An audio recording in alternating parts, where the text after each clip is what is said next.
ಮದುವೆಯಾದ ಹೊಸದರಲ್ಲಿ ನನ್ನ ಅತ್ತೆ ಪ್ರತಿದಿನ ರಾತ್ರಿ ನೀನು ನನ್ನ ರೂಮಿಗೆ ಬರಬೇಕು, ಈ ರೀತಿ ಮಾಡಿದರೆ ನಿನಗೆ ಮುದ್ದಾದ ಮಗುವಾಗುತ್ತದೆ ಅಂತ ಹೇಳುತ್ತಿದ್ದರು. 1 ವಾರ ಶಾಸ್ತ್ರ ಅಂತ ಹೇಳಿದ್ದರು. ನಾನು ಅದೇ ರೀತಿ ಕೇಳಿದ್ದೆ. ಆದ್ದರಿಂದ ಯಾವುದೇ ಸಮಸ್ಯೆ ಇರಲಿಲ್ಲ. ನನಗೂ ನನ್ನ ಗಂಡನಿಗೂ ಮೊದಲ ರಾತ್ರಿ ನಡೆದಿಲ್ಲ. ಇಲ್ಲಿ ಮೊದಲೇ ಲೈಟ್ ಆಫ್ ಮಾಡಿರುತ್ತಾರೆ ಅತ್ತೆ. ಅವರ ರೂಮಿಗೆ ಹೋದಾಗ ನನ್ನ ಸೊಂಟವನ್ನು ಗಟ್ಟಿಯಾಗಿ ಹಿಡಿದುಕೊಂಡು ಅಲ್ಲಾಡಿಸುತ್ತಾರೆ.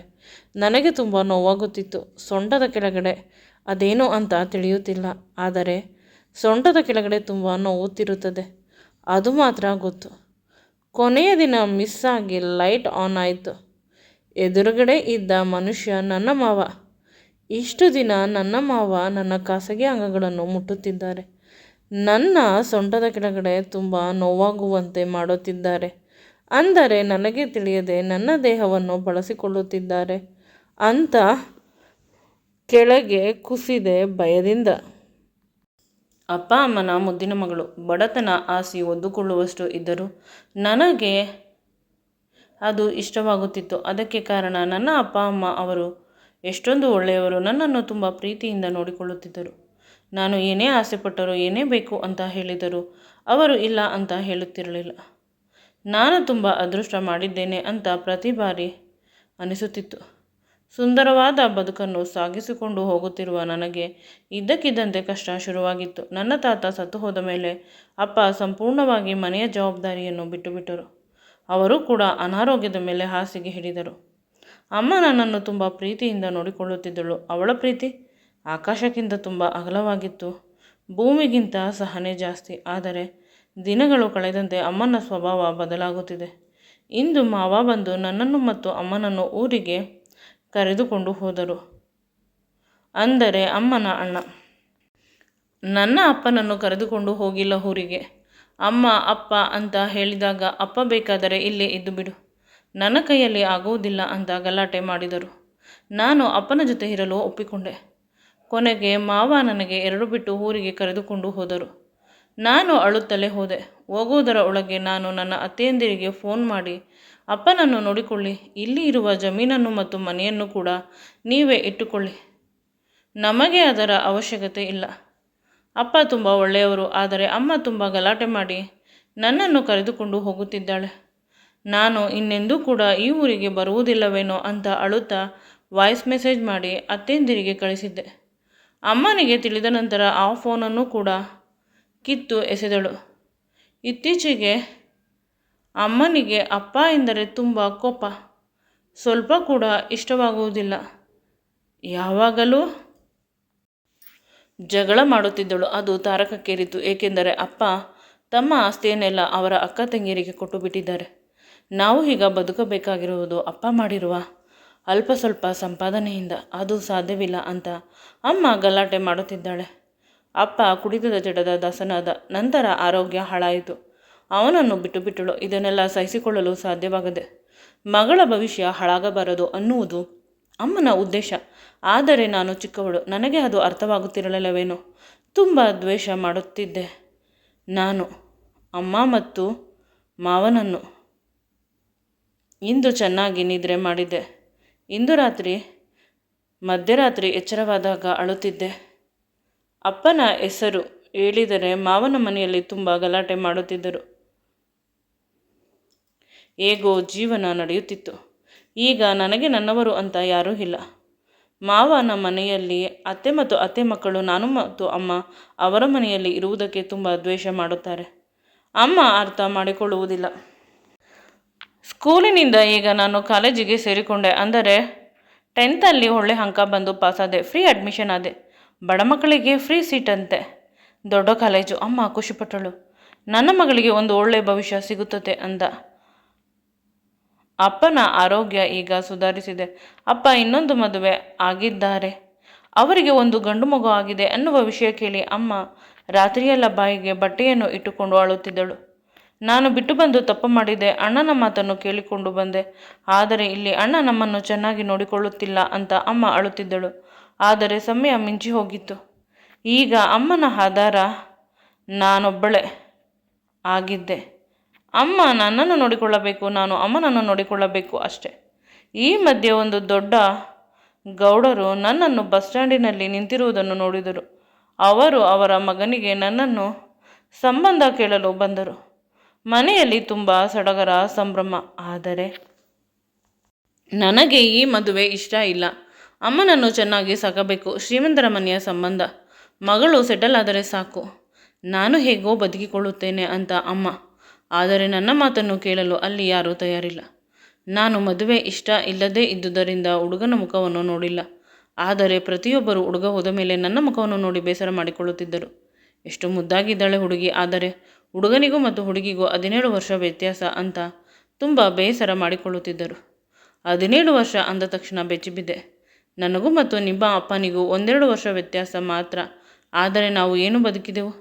ಪ್ರೀತಿ ಇರಬೇಕು, ಒಬ್ಬರಿಗೆ ಒಬ್ಬರು ಅಡ್ಜಸ್ಟ್ ಮಾಡಿಕೊಂಡು ಹೋಗಬೇಕು ಅನ್ನುವ ವಿಷಯ ಮಾತ್ರ ಮುಖ್ಯ. ಮಗು, ನೀನು ಆರಾಮವಾಗಿ ಅವರ ಮನೆಯಲ್ಲಿ ಇರಬಹುದು. ಅವರು ತುಂಬ ಶ್ರೀಮಂತರು. ಕೈಗೆ ಕಾಲಿಗೆ ಕಾಳುಗಳಿದ್ದಾರೆ ಅಂತ ಕಣ್ಣೀರು ಹಾಕಿದಳು. ಅಮ್ಮ ಯಾವಾಗಲೂ ಅಳುತ್ತಿದ್ದಳು. ನಾನು ಏನೇ ಮಾತನಾಡಿಸಲು ಹೋದರು, ನೀನು ಆರಾಮವಾಗಿ ಇದ್ದು ಬಿಡು. ನಿನಗೆ ಒಳ್ಳೆ ಮನೆ ಸಿಕ್ಕಿದೆ. ಇಷ್ಟು ಒಳ್ಳೆ ಮನೆ ಇನ್ನೆಂದೂ ಸಿಗುವುದಿಲ್ಲ. ಹಿಂದೆ ಮುಂದೆ ಇಲ್ಲದ ಜನ ನಾವು. ನಿನ್ನ ಅಪ್ಪ ಇಲ್ಲ ಅಂತ ಗೊತ್ತಿದ್ದರೂ ಕೂಡ ಅವರು ಮದುವೆಗೆ ಒಪ್ಪಿಕೊಂಡಿದ್ದಾರೆ. ನಮಗೆ ಬಟ್ಟೆ ಒಡವೆಗಳನ್ನು ತರಿಸಿದ್ದಾರೆ. ಮನೆಯವರಿಗೆಲ್ಲ ಗೌಡ್ರೆ ಕೊಟ್ಟು ಕಳಿಸಿದ್ದಾರೆ. 1 ರೂಪಾಯಿ ಖರ್ಚಿಲ್ಲದೆ ಮದುವೆ ಆಗುತ್ತಿದೆ. ನನ್ನ ಬಳಿ ದುಡಿದು ನಿನ್ನನ್ನು ಮದುವೆ ಮಾಡಲು ಸಾಧ್ಯವಿಲ್ಲ ಅಂತ ಅಮ್ಮ ಅಳುತ್ತಿದ್ದಳು. ಮಾವ ಯಾರಾದರೂ ಬಡವನಿಗೆ ಕೊಟ್ಟು ನಿನ್ನನ್ನು ಮದುವೆ ಮಾಡಿಬಿಡುತ್ತಾನೆ. ನನಗೆ ಏನಾದರೂ ಹೆಚ್ಚು ಕಡಿಮೆ ಆದರೆ ಅಂತ ಅಮ್ಮ ನನಗೆ ಕೈ ಮುಗಿದಳು. ವಿಧಿಯಿಲ್ಲದೆ ನಾನು ಮದುವೆಗೆ ಒಪ್ಪಿಕೊಂಡೆ. ಮದುವೆ ದಿನ ಬಂದು ಬಿಟ್ಟಿದ್ದು. ಆದರೆ ಅಮ್ಮ ಮೊದಲಿನಂತೆ ಕುಗ್ಗಿರಲಿಲ್ಲ. ಸ್ವಲ್ಪ ಧೈರ್ಯವಾಗಿದ್ದಳು. ತಾಳಿ ಕಟ್ಟಿಸಿಕೊಳ್ಳಬೇಕು ಅಂದಾಗಲೂ ಕೂಡ ಆ ಹುಡುಗನನ್ನು ನಾನು ನೋಡಿಲ್ಲ. ಭಯವಾಗುತ್ತಿತ್ತು.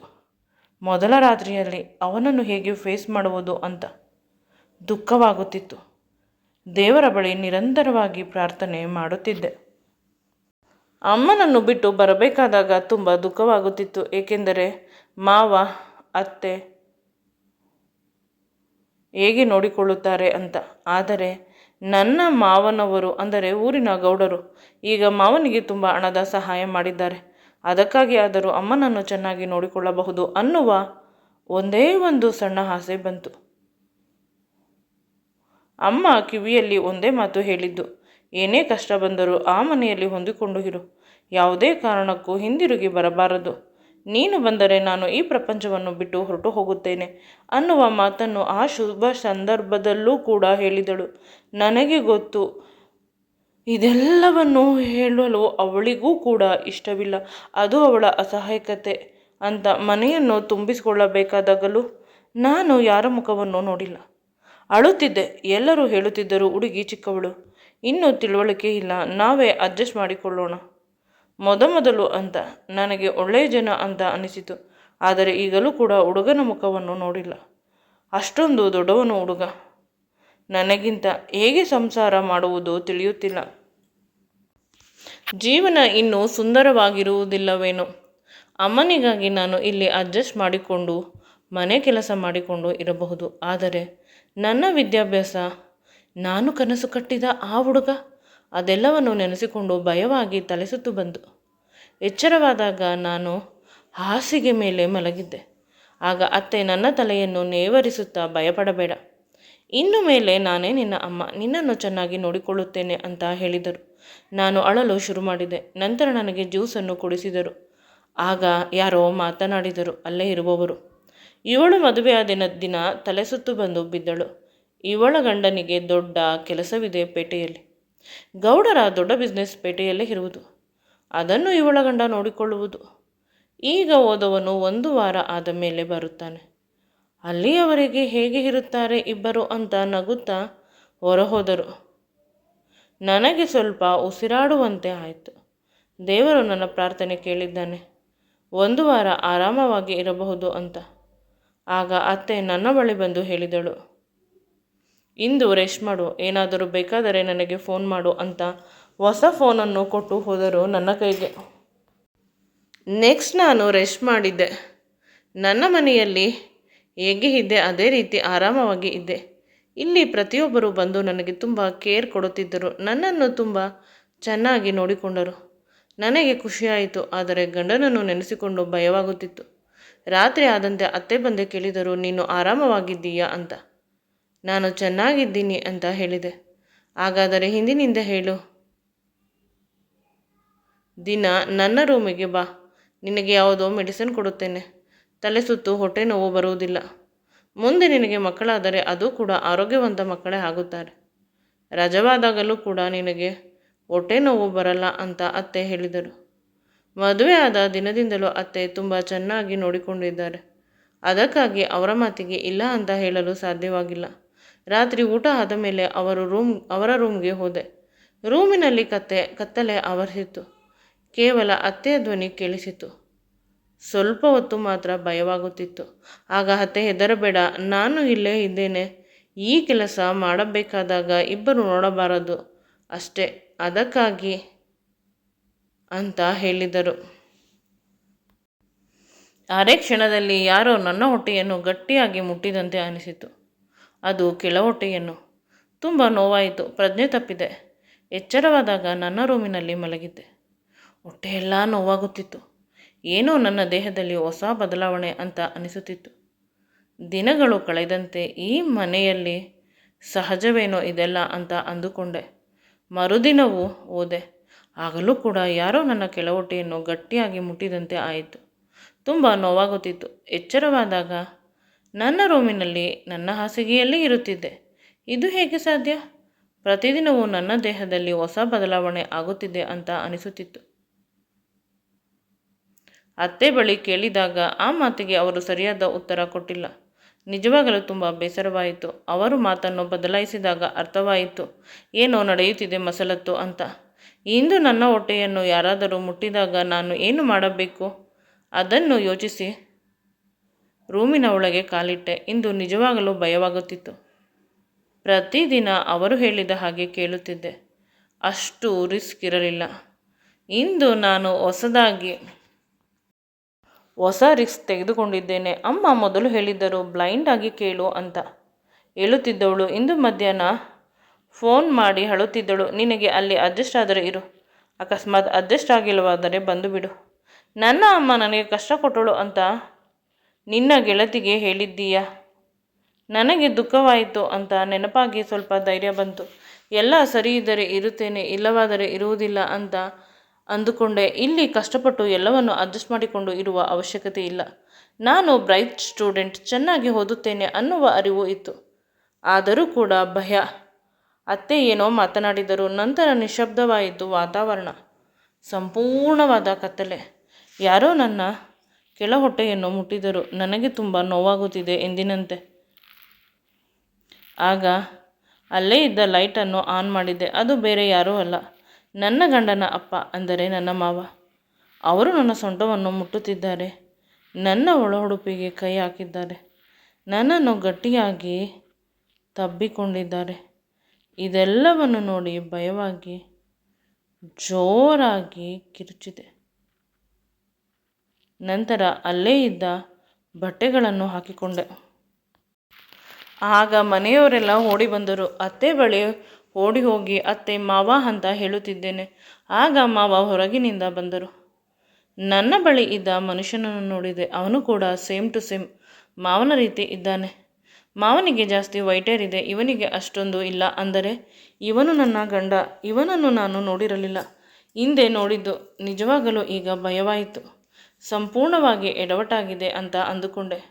ನನ್ನ ಗಂಡ ಇವನೇ. ಇವನ ಮುಖವನ್ನು ನಾನು ನೋಡಿಲ್ಲ. ಪ್ರತಿದಿನ ರಾತ್ರಿ ಲೈಟ್ ಆಫ್ ಆದಾಗ ನನ್ನ ದೇಹಕ್ಕೆ ಕೈ ಹಾಕುತ್ತಿದ್ದ. ನನ್ನ ಸೊಂಟ ನೋವಾಗುವ ರೀತಿ ಏನೋ ಮಾಡುತ್ತಿದ್ದ. ನಂತರ ಪ್ರಜ್ಞೆ ತಪ್ಪುತ್ತಿದ್ದೆ.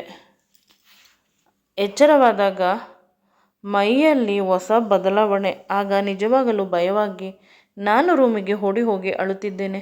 ಎಂದಾದರೂ ನನ್ನ ಜೊತೆ ಕೆಟ್ಟ ಕೆಲಸ ಮಾಡಿರಬಹುದು ನನ್ನ ಗಂಡ, ನನಗೆ ಪ್ರಜ್ಞೆ ಇಲ್ಲದೆ ಇದ್ದಾಗ ಅನ್ನುವುದನ್ನು ನೆನೆಸಿಕೊಂಡು ಅಳುತ್ತಿದ್ದೆ. ಆಗ ನನ್ನ ಅತ್ತೆ ಬಂದು ಸಮಾಧಾನ ಮಾಡಿದಳು. ಅತ್ತೆ, ನಿಮ್ಮನ್ನು ನಂಬಿ ನಾನು ನಿಮ್ಮ ರೂಮಿಗೆ ಬರುತ್ತಿದ್ದೆ. ಆದರೆ ನಿಮ್ಮ ಮಗನ ಕೈಯಲ್ಲಿ ನನಗೆ ತಿಳಿಯದೆ ಅಂತ ಅಂದಾಗ ನನ್ನ ಗಂಡ ಬಂದು ಹೇಳಿದ, ಇದೆಲ್ಲ ಅಮ್ಮನ ಪ್ಲ್ಯಾನ್ ಅಲ್ಲ, ನನ್ನದು, ಅಮ್ಮನನ್ನು ಭಯಬೇಡ ಅಂತ ಹೇಳಿದಾಗ ಅತ್ತೆ ಅಲ್ಲಿಂದ ಹೊರಟು ಹೋದರು. ನಿಜವಾಗಲೂ ಈಗ ಭಯವಾಯಿತು. ನಾನು ತಲೆ ಬಗ್ಗಿಸಿಕೊಂಡು ಅಳುತ್ತಿದ್ದೇನೆ. ಅವನು ನಾನು ಕುಳಿತಿದ್ದ ಹಾಸಿಗೆ ಕೆಳಗಡೆ ಕುಳಿತುಕೊಂಡು ನನ್ನ ಕೈಗಳನ್ನು ಹಿಡಿಯಲು ಬಂದಾಗ ನಾನು ಅವನನ್ನು ದೂರ ತಳ್ಳಿದೆ. ನಂತರ ನನ್ನ ಕಾಲನ್ನು ಹಿಡಿದುಕೊಂಡು, ದಯವಿಟ್ಟು ನನ್ನನ್ನು ಕ್ಷಮಿಸು. ನಿನ್ನನ್ನು ಕೇಳಿ ಮಾಡೋಣ ಅಂತ ಅಂದರೆ ನೀನು ಒಪ್ಪುವುದಿಲ್ಲ, ವಿದ್ಯಾವಂತೆ ಅಂತ ಗೊತ್ತು.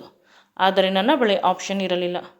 ಮದುವೆಗಿಂತ ಮುಂಚೆ ನೀನು ಒಂದೆರಡು ಬಾರಿ ತಲೆ ಸುತ್ತು ಬಂದು ಬಿದ್ದಿದ್ದೆಯಂತೆ. ಅದು ತುಂಬ ಇನ್ಫೆಕ್ಷನ್ ಆಗಿದೆ ಅಂತ ತಿಳಿಯಿತು. ಅದಕ್ಕೆ ಆಯುರ್ವೇದಿಕ್ ಟ್ರೀಟ್ಮೆಂಟ್, ಆ ರೀತಿ ಲೇಪನ ಹಾಕಿದರೆ ನೀನು ಬೇಗ ಹುಷಾರಾಗುತ್ತೀಯಾ ಅಂತ ವೈದ್ಯರು ಹೇಳಿದರು. ಅಮ್ಮನಿಗೆ ಅದು ಹಾಕಲು ಬರುವುದಿಲ್ಲ. ನಿನಗೆ ನನ್ನನ್ನು ಕಂಡರೆ ಇಷ್ಟವಿಲ್ಲ ಜಾಸ್ತಿ ಅಂತ ಗೊತ್ತು. ಆದರೆ ನನಗೆ ನಿನ್ನ ಆರೋಗ್ಯ ಬೇಕಾಗಿತ್ತು. ಆಗ ನಾನು ಕೋಪದಿಂದ ಹೇಳಿದೆ, ನನಗೆ ಯಾವುದೇ ಸಮಸ್ಯೆ ಇಲ್ಲ, ನಾನು ತುಂಬ ಚೆನ್ನಾಗಿದ್ದೇನೆ ಅಂತ. ಅಷ್ಟರಲ್ಲಿ ನನ್ನ ರಿಪೋರ್ಟನ್ನು ಫೋನಿನಲ್ಲಿ ನನ್ನ ಗಂಡ ತೋರಿಸಿದ. ರಿಪೋರ್ಟ್ ನೋಡಿ ಬೆಚ್ಚಿದೆ. ನಿಜವಾಗಲೂ ನನ್ನ ಹೆಸರಿದೆ. ಅಮ್ಮನಿಗೆ ಕಾಲ್ ಮಾಡಿಕೊಟ್ಟ. ಆಗ ನನ್ನ ಅಮ್ಮ, ಹೌದು, ಆ ಸಮಸ್ಯೆ ಇರುವುದಕ್ಕೆ ನಾನು ಬೇಗ ಮದುವೆ ಮಾಡಿದ್ದು. ಅದಕ್ಕಿಂತ ಹೆಚ್ಚಾಗಿ ನಿನ್ನ ಟ್ರೀಟ್ಮೆಂಟ್ಗೆ ನಿನ್ನ ಮಾವ ದುಡ್ಡು ಕೊಡುವುದಿಲ್ಲ. ಅವಳು ಹೋದರೆ ಹೋಗಲಿ ಬಿಡು, ಪೀಡೆ ತೊಲಗಿತು ಅಂತ ಅಂದುಕೊಳ್ಳುತ್ತೇನೆ ಅಂತ ಹೇಳಿದ್ದರು. ಆ ಭಯಕ್ಕೆ ನಾನು ನಿನಗೆ ಮದುವೆ ಮಾಡಿದ್ದು.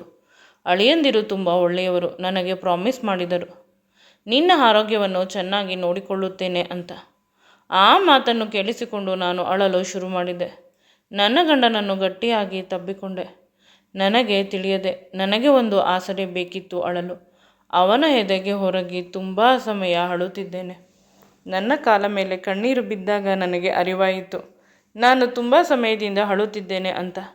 ಒಂದೇ ಒಂದು ಕ್ಷಣಕ್ಕೂ ಕೂಡ ಆ ಮನುಷ್ಯ ನನ್ನನ್ನು ದೂರ ತಳ್ಳಿಲ್ಲ ಅಥವಾ ಬೇಸರ ಮಾಡಿಕೊಂಡಿಲ್ಲ. ನಾನು ಕೇವಲ ವಯಸ್ಸಿನ ಅಂತರವನ್ನು ನೆನಪಿನಲ್ಲಿ ಇಟ್ಟುಕೊಂಡು ಆ ಮನುಷ್ಯನನ್ನು ದ್ವೇಷ ಮಾಡುತ್ತಿದ್ದೇನೆ. ಇವನ ಬಗ್ಗೆ ಗಮನಿಸಬೇಕು ಅಂತ ಅಂದುಕೊಂಡೆ.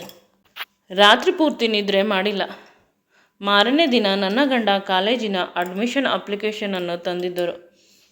ಅತ್ತೆ ಬೇಡ ಅಂತ ಅಂದರು. ಮಾವ, ಹೋಗಲಿ, ಚಿಕ್ಕ ಹುಡುಗಿ, ಮನೆಯಲ್ಲಿ ಕೆಲಸ ಮಾಡಲು ನೀವೆಲ್ಲ ಇದ್ದೀರಾ, ನೋಡಿಕೊಳ್ಳಿ.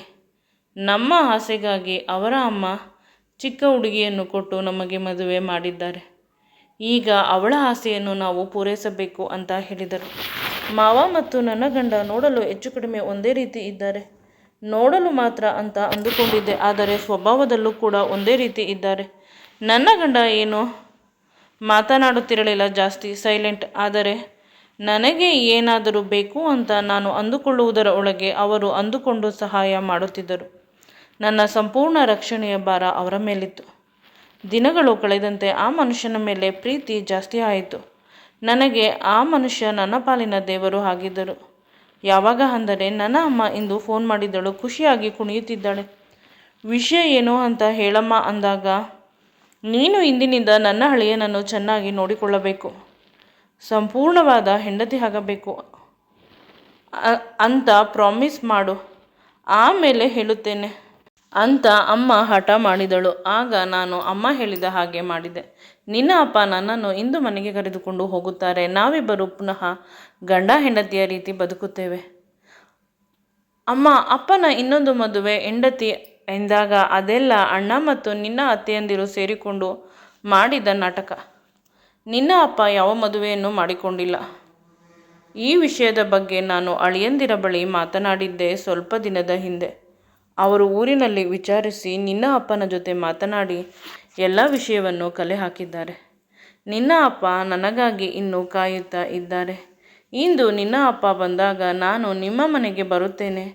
ನಂತರ ಅಳಿಯಂದಿರು ಪೇಟೆಯಲ್ಲಿ ಹೊಸ ಬಿಸ್ನೆಸ್ ಹಾಕಿದ್ದಾರಂತೆ. ಅದನ್ನು ನೋಡಿಕೊಂಡು ನಾವು ಪೇಟೆಯಲ್ಲಿ ಇರುತ್ತೇವೆ. ನಮ್ಮ ಹಳೆ ಹಳ್ಳಿಗೆ ಹೋಗುವುದಿಲ್ಲ. ಅಲ್ಲಿ ಹೋದರೆ ಅತ್ತೆಯಂದಿರು ನಮ್ಮನ್ನು ಬದುಕಲು ಬಿಡುವುದಿಲ್ಲ ಅಂದಾಗ ನನ್ನ ಕಣ್ಣುಗಳಿಂದ ಕಣ್ಣೀರು ಬರುತ್ತಿತ್ತು. ನಾನು ಇತ್ತೀಚೆಗೆ ಅಂದುಕೊಳ್ಳುತ್ತಿದ್ದೆ, ಅಮ್ಮ ಒಂಟಿ ಆಗುತ್ತಿದ್ದಾಳೆ, ನನ್ನ ಜೀವನ ಸರಿ ಹೋಗುತ್ತಿದೆ ಅಂತ. ಅಷ್ಟರಲ್ಲೇ ನನ್ನ ಗಂಡ ಎಲ್ಲವನ್ನೂ ಸರಿ ಮಾಡಿದರು ಅಂತ ಅಳುತ್ತಿದ್ದೇನೆ ಪಾಪ ಪ್ರಜ್ಞೆಯಿಂದ. ಅಷ್ಟರಲ್ಲಿ ನನ್ನ ಗಂಡ ಬಂದು ಏನಾಯಿತು ಅಂತ ಪುನಃ ಕೇಳುತ್ತಿದ್ದಾರೆ. ನಾನು ಅವರನ್ನು ಗಟ್ಟಿಯಾಗಿ ತಬ್ಬಿಕೊಂಡೆ. ಅಮ್ಮ ಏನಾದರೂ ಬೈದರ? ಕಾಲೇಜಿನಲ್ಲಿ ಏನಾದರೂ ಸಮಸ್ಯೆಯಾ ಅಂತ ಕೇಳುತ್ತಿದ್ದಾರೆ. ನಾನು ಅವರು ನನಗೆ ಮಾಡಿರುವ ಸಹಾಯಕ್ಕೆ ಪ್ರತ್ಯುಪಕಾರವಾಗಿ ಏನು ಮಾಡಬೇಕು ಅಂತ ತಿಳಿಯುತ್ತಿಲ್ಲ. ದಿಕ್ಕು ದಾರಿ ತೋಚುತ್ತಿಲ್ಲ. ಅವರ ಭುಜದಿಂದ ಹೊರಗೆ ಬಂದೆ. ಅವರು ಏನಾಯಿತು ಅಂತ ಪುನಃ ಮಾತನಾಡುತ್ತಿದ್ದಾರೆ. ಅವರ ಕೆನ್ನೆಗಳನ್ನು ಹಿಡಿದುಕೊಂಡು ಅವರ ತುಟಿಗೆ ದೀರ್ಘವಾಗಿ ಚುಂಬಿಸಿದೆ. ನಾನು ಚುಂಬಿಸಿದಾಗ ಅವರಿಗೆ ಶಾಕ್ ಆಯಿತು. ನಂತರ ಅವರು ಆ ಚುಂಬನವನ್ನು ಮುಂದುವರಿಸಿದರು. ಈಗ ನಾನು ಬಿಟ್ಟರೂ ಅವರ ತುಟಿಗಳನ್ನು ಅವರು ನನ್ನ ತುಟಿಗಳನ್ನು ಬಿಡುವುದಿಲ್ಲ. ಇದೇ ಮೊದಲು ನಮ್ಮಿಬ್ಬರ ಚುಂಬನ. ಕೇವಲ ಅಷ್ಟೇ ಅಲ್ಲ, ನಾವಿಬ್ಬರು ಇಂದು ಸಂಪೂರ್ಣವಾಗಿ ದೈಹಿಕವಾಗಿ ಮತ್ತು ಮಾನಸಿಕವಾಗಿ ಗಂಡ ಹೆಂಡತಿ ಆದೆವು. ಇಂದಿನಿಂದ ನಮ್ಮ ಹೊಸ ಜೀವನ ಆರಂಭವಾಯಿತು. ಹೊಸದಾಗಿ ನನಗೆ ಇದ್ದ ಭ್ರಮೆ ನನ್ನ ಗಂಡನಿಗೆ ವಯಸ್ಸು ಜಾಸ್ತಿ ಅನ್ನುವುದು. ಈಗ ನನ್ನ ಗಂಡ ತುಂಬ ಚಿಕ್ಕವನು ಅಂತ ಅನಿಸುತ್ತದೆ. ನಾನು ಯಾವುದೋ ಜನ್ಮದಲ್ಲಿ ಅದೃಷ್ಟ ಮಾಡಿರುವುದರಿಂದ ಸರ್ವಗುಣ ಸಂಪನ್ನನಾದ ಒಳ್ಳೆಯ ಗಂಡ ನನ್ನ ಬದುಕಲ್ಲಿ ಬಂದಿದ್ದಾನೆ ಅಂತ ನಾನು ಖುಷಿಪಟ್ಟೆನು. ಈ ವಿಡಿಯೋ ನಿಮಗೆ ಇಷ್ಟವಾಗಿದ್ದಲ್ಲಿ ದಯವಿಟ್ಟು ನನ್ನ ಚಾನಲನ್ನು ಲೈಕ್ ಮಾಡಿ, ಶೇರ್ ಮಾಡಿ ಮತ್ತು ಸಬ್ಸ್ಕ್ರೈಬ್ ಮಾಡಿ. Thanks for watching and keep supporting me always.